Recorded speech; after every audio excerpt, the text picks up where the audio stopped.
Welcome again to Sentinel Macro. After a long hiatus, I'm seeing if I could potentially begin some uploading again, as well as focusing on matters centered on any general topic I feel worth discussing: finance, mental health, philosophy, etc.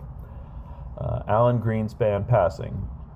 While Greenspan is cited as an Austrian economist in the Wikipedia entry, one can easily see much of the Austrian view on his legacy is in fact conflicted.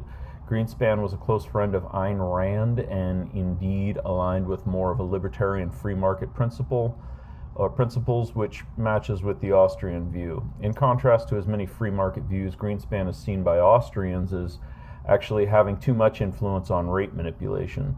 Ron Paul even showed disagreement with Greenspan's influence in his presidential bid, favoring Paul Volcker's tightening of the monetary supply, as Austrians generally tend to be critical of easy money policy and Fed involvement in markets altogether. Those on the left often frame Greenspan as having led to the 2007 housing bubble, which, although his policy contributed to it, one would argue that a major factor was not merely loose lending standards, but a massive speculation in extremely complex derivatives, leading to massive institutional exposure to mortgage packages that were not merely as high quality as advertised. Spacex IPO. Spacex IPO drops to the introductory price after a short peak. This is par the course for many popular IPOs for those not familiar, which isn't to say the company is overvalued long term, but one should grasp that many run-ups in larger business IPOs are fraught with employees selling off of long-term holdings for profit-taking, which contributes to run-up in price. Employees who have been with the company for many years, who are given stock options at extremely lower prices, take profits when the stock first becomes public, causing pretty significant spikes at times. This is something that should be taken into account whenever IPOs become common in discussion in the news media.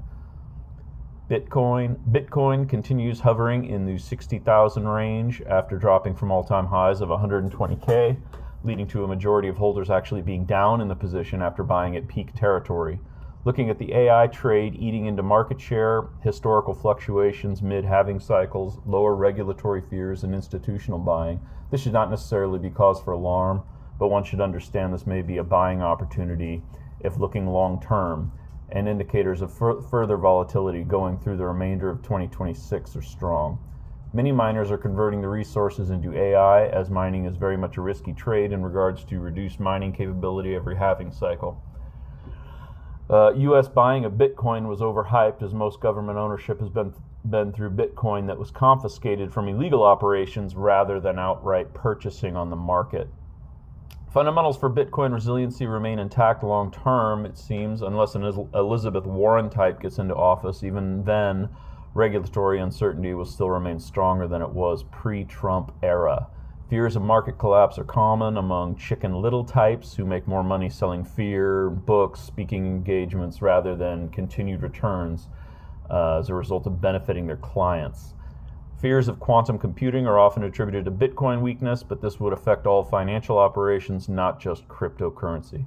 That being said, staying diversified and occasional rebalancing are ways to offset black swan events. So at least in some minimal and constant exposure to some form of long-term hedge are another means, as in long-dated calls on gold or volatility indexes, etc.